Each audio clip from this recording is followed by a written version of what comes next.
What's up, guys? This is Storm, and welcome to another gaming news week. We have a small amount of news to cover for last week, so without further ado, let's get on with the news.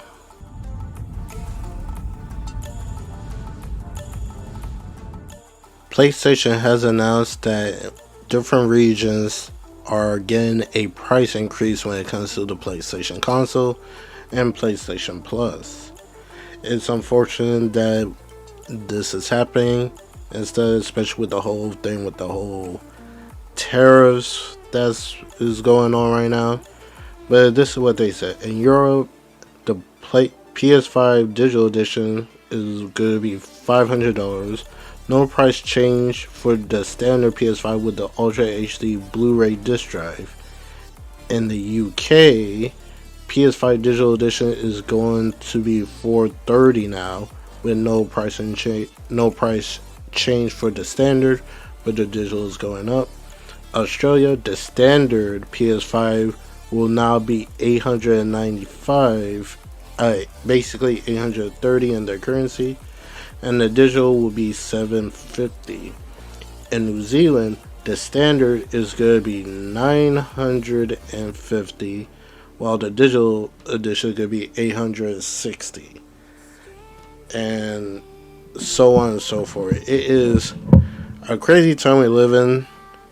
It's unfortunate that we're getting a price increase, because usually, like in this time of the generation, we'll get like price decreasing for certain, like for the console and stuff, but it looks like we're not getting that anymore, and it's unfortunate.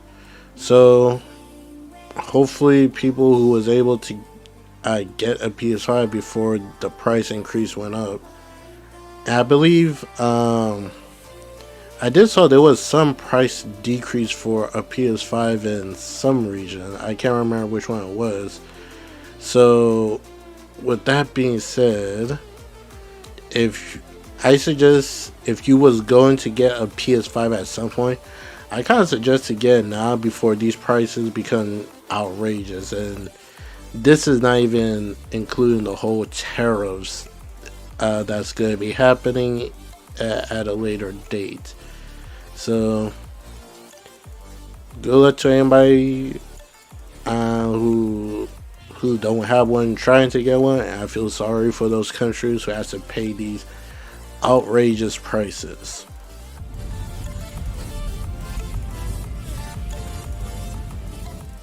Bungie has announced a new event for Destiny 2 called the Edge of Fate, which looks like Guardians will be dealing with the 9.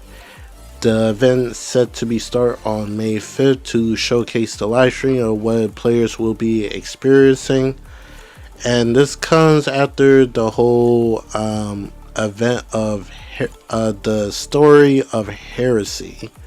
It's nice that Bungie is still dropping stuff for Destiny, because there have been a lot of different games that kind of dropped off with little to no less content, but the fact Bungie still got content coming out for Destiny 2, like you could say a lot of stuff about Bungie and so on how they work and stuff, but at least they're still dropping content for the player base that they have. So I think we all gotta commend that. But I am kind of curious what this event is gonna be. I'm definitely gonna watch the live stream, and maybe that it would give me a reason to go back to Destiny, because after the second story that Destiny 2 put out, I didn't go back for Heresy because I was really burned out on Destiny 2, but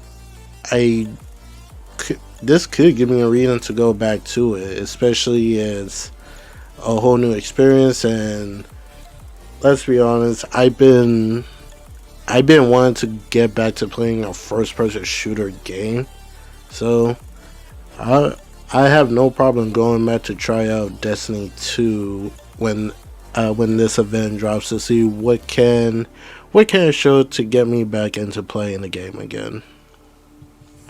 But luckily, that's not all Bungie have to say, because they also put out some information for their other game, Marathon.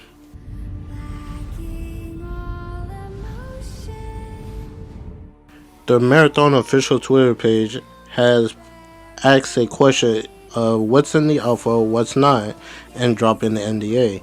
They start by saying, "We'd like to start this update with a big thank you to everyone who has joined us in the Marathon community or signed up for alpha since our reveal showcase last weekend.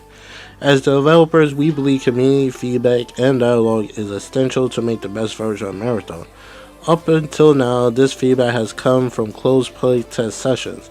In the spirit of building towards the future, we decided to remove the NDA from our closed alpha test. Everyone can share their thoughts, feedback, and footage, including streaming starting on April 23rd. So, this seems like some really good news now, because Bungie is opening to feedback from people who got chosen to take part in the alpha. If you didn't know, during the reveal event, you go on the Marathon Discord.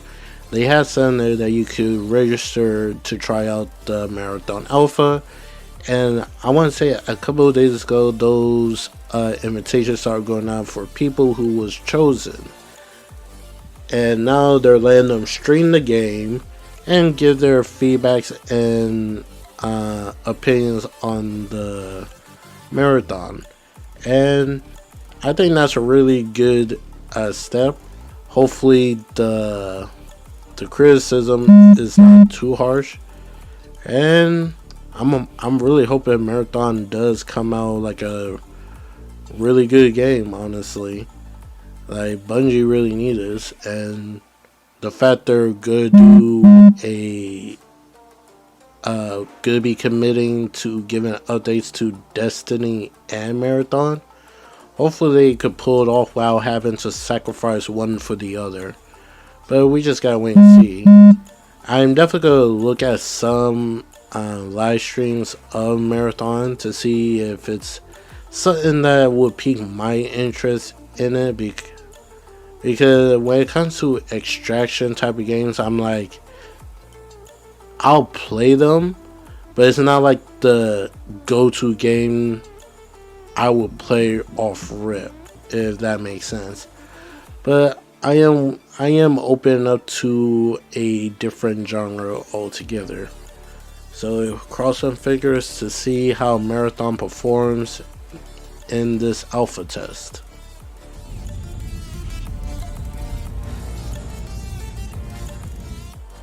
A couple of days ago, it was heavily rumored that The Elder Scrolls 4 Oblivion will get some type of remake / remastered coming in the coming days of April.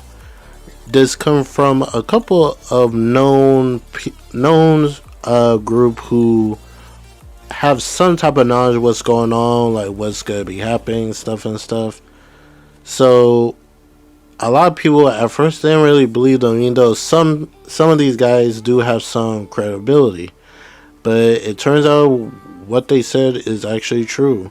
Bethesda have put out a Twitter message saying that tune in on the 22nd to see a live stream video of what they have cooking when it came to Elder Scrolls 4 Oblivion. And it turns out it is a full-on remaster / remake.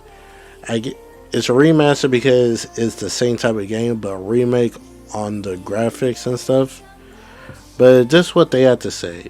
It's available, as I'm making this video, it is available now for $50. You can get on Xbox Game Pass, PS5, and PC. It's developed by Virtuos and Bethesda Game Studios. So Bethesda has teamed up with the studio to make this, which is nice. Running in Unreal Engine 5, new lip sync technology, brand new models and environments, all story expansions included, which is really nice, especially for a $50 price tag. Improved and updated UI audio, updated leveling system from Oblivion and Skyrim, improved combat animations, visual effects, hit reaction, sprinting, proper third-person view, and playability, which is also very nice, especially if you're basically a person that is not really a fan of first-person view cameras. So now they got a third-person view for you, so you could hop in and play the game. One thing that truly surprising about this event is that it was shadow dropped. That's the thing that surprised me the most about this. The fact that after the live stream, they like, oh, it's available on the Xbox Store, PC Store, and PlayStation Store, and also on Game Pass right now after when this event ends. And I'm not gonna lie, I never played the Elder Scrolls 4 Oblivion, but people are excited because just how crazy good it looks. Will I try it out? Unfortunately, I'm probably not, because it's not my type of game. But for those who are happy to be playing it right now, I'm happy you guys are able to play a game that you played before. I believe this was on the 360 console. So it's nice that they remaster a game so it could be played on modern platforms. And we'll see how what the next game that's going to be coming out from Xbox that's going to be remastered. Do they have other games that are coming remastered, or are they going to do a full-blown remake? I was a little bit surprised that this game is day one with the PS5. I would kind of expect it would come at a later date. But seeing how Microsoft been moving lately, I think we're like slowly progressing that any game they put out will be launching day one. But we just gotta wait and see what the future holds when it comes to that.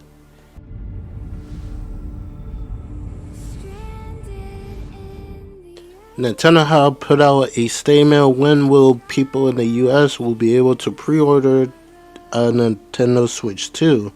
The Switch 2 will begin its pre-order on April 24th, and they have said because of the delay in the tariffs, the prices of the Switch 2 day one have not gone up. It's still going to be the same $450 price tag with just the console, $500 when it comes with Mario Kart World.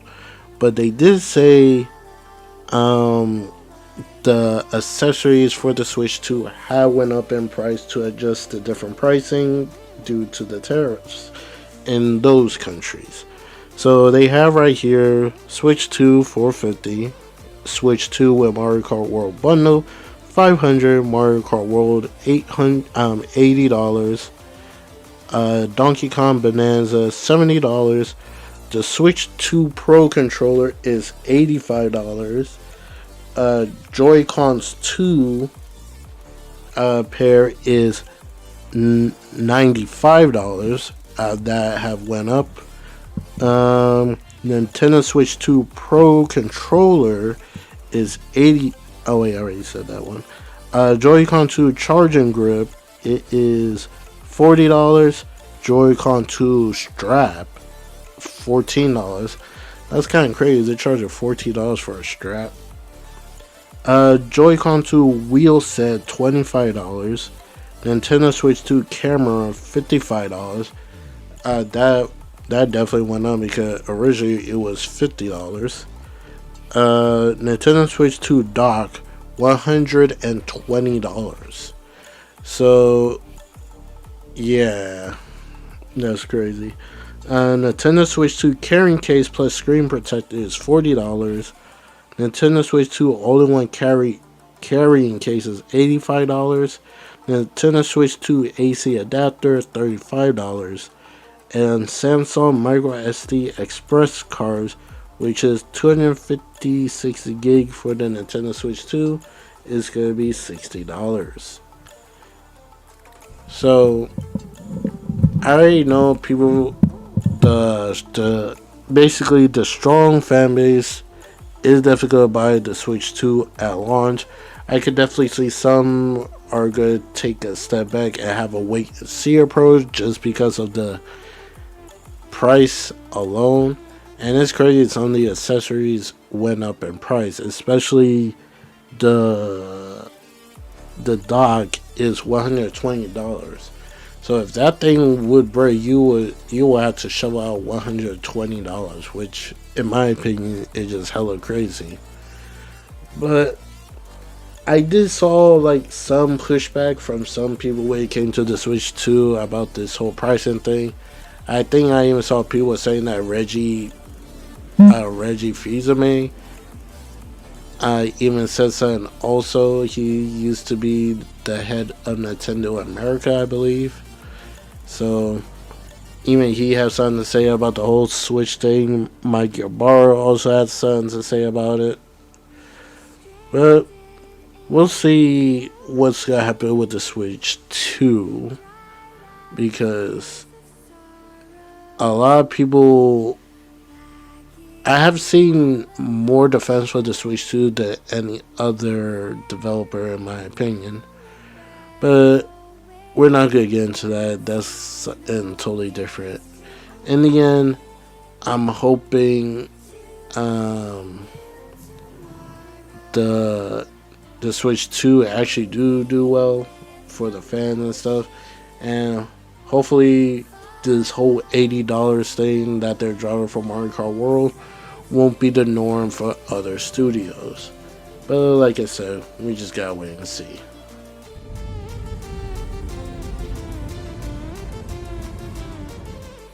EA has put out information talking about the new details for the next Battlefield Destruction. This is what they had to say. Destruction used to add further gameplay depth by transforming the environment for tactical advantages, designing destruction so that players can easily identify what can be destroyed or altered. Example, once a wall takes enough damage from an explosion, smaller impacts like bullets also contribute to its destruction, so you can shoot your way through the wall. You'll also hear whether your attacks are successful through specific audio effects. Different surfaces visually degrade after suffering damage before breaking down. Rubble caused by destruction now remains on the battlefield, making new opportunities for cover and protection. Buildings apple core as they break down, meaning rubble and debris from around the exposed core. They put up a video that shows the ability to destroy a wall, traverse through the building to reach the other side. Otherwise, you will have to either run around the street or through the staircase. DICE is working on which environments can be destroyed, what firepower is needed for different material types. Through thousands of pieces of feedback from players, the team feels the gunplay is in a good spot, but there is further balancing need to be done to different weaponry and the damage values. They also iterate on the right balance and movement, speed, crouch, sprint, combat rolling, bolting, etc. Battlefield, PS5, and Xbox. So, they're really going all out to expand even further past the destruction abilities that the previous Battlefield used to have, which is all said and good. And this definitely gonna give Call of Duty a bigger competition now that Battlefield is trying to make a big comeback. So I'm excited to see how the final product turns out, and I'll definitely be looking for it if I like what I see.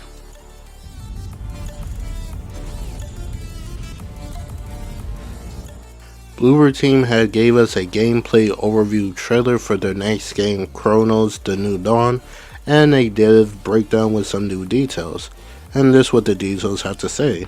It was in production for 4 years, combat very much in line with games like Dead Space and Resident Evil 4, limited ammo, etc. Also inspired from TV show Dark Time Travel, 12 Monkeys, The Thing. Every weapon has a secondary charge shot by holding down the trigger. Risk and reward in combat. The more enemies you kill, the more likely living enemies will absorb them to become more monstrous and powerful. Newly merged enemies can also absorb the abilities of other fallen monsters. You can defend against that by setting dead enemies on fire so they can't be absorbed. Fire is a resource that has to be managed. Have to think strategically, as leaving an area with dead enemies everywhere can turn against you. Crafting system: the same resources you need to craft healing items also used for ammo. Level design is akin to something like Resident Evil 4, some mini-hub likes area looping levels to navigate, NPCs with information, etc. Setting: Navahita, translated New Steelworks District. Heavily inspiration from Krakow, Poland during communist era merged with sci-fi. Blobber is excited a new IP hope is successful and take off as a new franchise. So this is definitely won't be a one-off game. They could definitely see this could become a whole franchise on itself, like how Dead Space and Resident Evil managed to make a name for itself. And judging by the looks of the game, I think it has a chance of doing so, especially after the success of Blobber Team doing the Silent Hill 2 remake. A lot of people are looking at them in a better light. So hopefully this new IP will propel them into greater heights and to do more incredible things in the future. Alright, I'm going to leave off the end of this video by showing the gameplay overview for Cronos New Dawn. So what do you guys think? Are you guys excited for Blobber Team new game? Are you excited for the new details that we heard from the next Resident Evil? And are you going to be buying the Switch 2 day one, or are you going to wait at a later date? Let me know in the comments below, and I'll catch you guys in the next gaming news video. I hope you enjoy the rest of your week, and peace out. Focus your attention. What do you see? Giant. Sleeping.